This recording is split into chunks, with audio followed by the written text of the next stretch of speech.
Welcome everyone to the Reading Writing Corner. I am your host, Leanne, and I'm so glad to see you here. If you are new, welcome. If you're old, thank you for coming. My cat is being very mean to me right now, but let's move on to Crave the Night by Laura Adrian. This is part of a series called Midnight Breed Next Generation, because it's about the children. Midnight Breed Next Generation. 20 years have passed. Breed and humans must live openly together following the blood wars of the past, where rogue vampires hunted and fed without discretion. Now it is up to the Order to maintain peace between mankind and the Breed, all while bold new enemies rise from all sides, conspiring to shatter the fragile truce and ignite a new war to end all others. Dun dun dun. What made me read this book? It is technically the 12th book in the series for the Midnight Breed, and it is the second book in the Midnight Breed Next Generation series, and I cannot wait to see what happens now that the Atlanteans have been discovered. So this book is born and raised to be an emotional killing machine. Nathan is one of the most lethal Breed vampires in existence, a key member of the Order, an elite group of warriors charged with protecting both mortals and vampires. Nathan executes each mission with flawless precision and a total lack of mercy. Now he must pursue a powerful hidden enemy. But Nathan's hard discipline and training are no match for the fierce pull he feels towards a young woman he has no right to desire, a woman of wealth and high social standing who has long been promised to another Breed male, and who may also prove to be the key to rooting out Nathan's elusive quarry. Jordana lives a life of glittering privilege as a member of a prominent Breed family in Boston. Surrounded by fine things and fawning admirers, Jordana wants for nothing until she crosses paths with a dark, intense warrior from the Order, finds herself swept into an impulsive, sizzling kiss that neither of them will forget. As much as she tries to deny her deep feelings for Nathan, Jordana cannot resist the craving to be near him, to break through his forbidding walls and see the man he truly is. But getting close to Nathan will thrust Jordana into a treacherous new world, forcing her to risk all she has and all she knows about herself and her past. And loving this seductive man could be the most dangerous temptation of all. Basically, Nathan finally learns what it means to love, just like Hunter. Jordana learns that she had a destiny that did not involve the Breed. There was so much more going on in the world because of the Atlanteans hiding from their queen and the Breed. So now you have the Atlanteans with the queen and the Atlanteans that are hiding from the queen. Then you have the Breed. That's what we have so far. Okay? The setup of characters and motives are well thought out and written for the readers to see and understand. The characters react to everything the way I imagine I would if I were in those situations, but definitely I'm not nearly ever. The genre is paranormal romance, of course. Did this live up to my expectations? Yes. In the relationships between the characters and how they acted? Yes. In the plot of the overall story? No, not really. There's a lot of things they could have done more, but I understand there's 8 books to this second part of the series, so that they have to spread it out, but they could have done more. Which character to relate to the most? None of the characters were someone I could relate to. I like to say that Zeal is someone that was mentioned in a previous book and connected to Dylan when Dylan was first introduced. What was more important, the characters or the plot? The characters were more important than the plot, as always, because this plot is just a small fragment of the overarching plot, and that's all it is, just to move it a little bit along. Just a little bit. Move you along just a little bit. That's it. And then just about these. There were 3 point of views in this story, and of course it didn't affect my reading at all. So before I end the non-spoiler part of this review, I would like to say, should you go and read this story/series? Yes, if you like vampires, Atlanteans, queens, romance, and aliens. Hey people, I'm glad there's a non-spoiler people left, and if you haven't, this is your chance to go. About to start. So, in the first few chapters, you meet the main characters, side characters, and important recurring characters. And for this, here we are with 4 new characters that are introduced to this. You have Jordana Gate. She can call for an Atlantean because she is a full-blooded Atlantean. Both her mother and her father were Atlanteans. She is actually not a breed mate. So there's that.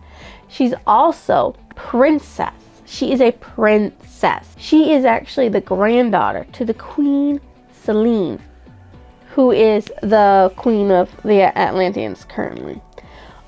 She mates with Nathan, obviously. Ezekiel Zeal is an Atlantean father to Dylan. So there you go. Very strong, powerful Atlantean light from his palms, carries powerful accessories. He helped take Jordana away from the queen because the way the queen was a bitch, basically, for the longest time. And then, I mean, she had a right to be because she was trying to keep her people safe from the ancients, which that's the only way we can talk about them is because they're the ancients and they have no other title besides being the ancients. There's your reveal. If you didn't already figure it out, then that's the reveal there. All of the breed mates that exist are actually half human, half Atlanteans. And yes, they can breed with the half human, half ancients, which is known as a breed, to create children. Cassian Gray, aka Cassianus, is the father to Jordana. He stayed nearby to watch her grow up, and he owns La Nota. He also was the one who wanted to take Jordana away from the queen because he was forbidden from being with his lover, Jordana's mother, Soraya, who killed herself because she was forbidden from her lover, Cassius, and seeing him by her own mother. And they didn't think it was safe for Jordana to stay with the queen because they were afraid that the queen would kill Jordana or use her in terrible ways. The several POVs in this story are Nathan, Jordana Gates, and Cassian Gray. My favorite character was Nathan, as he learns to feel all kinds of emotions, not just rage and hate and justice, but he also learns love, kindness, tenderness, happiness. My most disliked character for this one was Ezekiel or Zeal, for he abandoned his own daughter, but we don't know why. Dylan. He abandoned Dylan.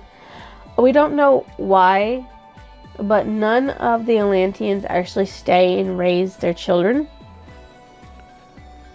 And it's not explained why they abandon their children or don't take their children into the colony where they would be safe. I mean, it would have stopped the ancients from being able to breed, period, and have children, which would have stopped all the breed from existing if they had done that. But since they didn't, they're kind of the reason why the ancients no longer exist, and that the breed do. But it's not the breed's fault for what the ancients did. So the war that the queen once put on them for it is kind of senseless in that matter. So it was told in chronological order with appropriate language for paranormal romance. There was some good foreshadowing suspense within the story. The background of Jordana being explained to include where she really came from. I mean, she discovered a lot of stuff, including who her father was, why he abandoned her, why she was important. The title of the book meant Jordana and Nathan craved each other, and Jordana was Dorn for the day because she didn't have the clutch of having to be a night person. She was day, even though she could go out in the day with her best friend Karis, and she craved Nathan, who couldn't because he was a breed. He has to be at night. He can only be out at night. And the cover of the book was the main couple being lovers, and of course the dermaglyphs that you can barely see in the background. What stood out as memorable was Cassian loved his daughter enough to be close to her and want her happiness and safety. He protected her as best as he could from the shadows while also running a club to have a reason to be nearby. My favorite passage from the story is he'd come to find her, bring her home. He'd come to tell her what she meant to him, to say the things he should have told her when he'd had a chance, before everything went so wrong last night. Nathan loves her. Nathan loves Jordana. And he fell in love. And the thing is that they've known each other for a very long time. Or at least Nathan's known about Jordana because of Kairos and Eric and Nathan working together. And Karis living with the Order because, I mean, like, hello. Her parents are in the order. My favorite quote: "Godspeed and a very happy and long life to you, Princess Jordana." She's a princess without a kingdom because the queen doesn't have a kingdom. Even though she's got her people in Atlantis, they're not a kingdom, technically. They're just hiding in plain sight. What I thought about the ending of the book: they have an important crystal. There's crystals now. These crystals are important. What will happen? You didn't give me no answers of why these crystals are important, besides the fact that without them, the colony would get discovered by the queen. Why the queen wants these crystals? What is their importance? Why are they important at all? This book reminds me of the Nightwalker series, of course, by Jacqueline Frank. Promise we'll get to reading those one day. This book, as you know, is part of a series called Midnight Breed in the Midnight Breed Next Generation. There are 18 books in the main series, 27 books altogether, and a compendium. A compendium.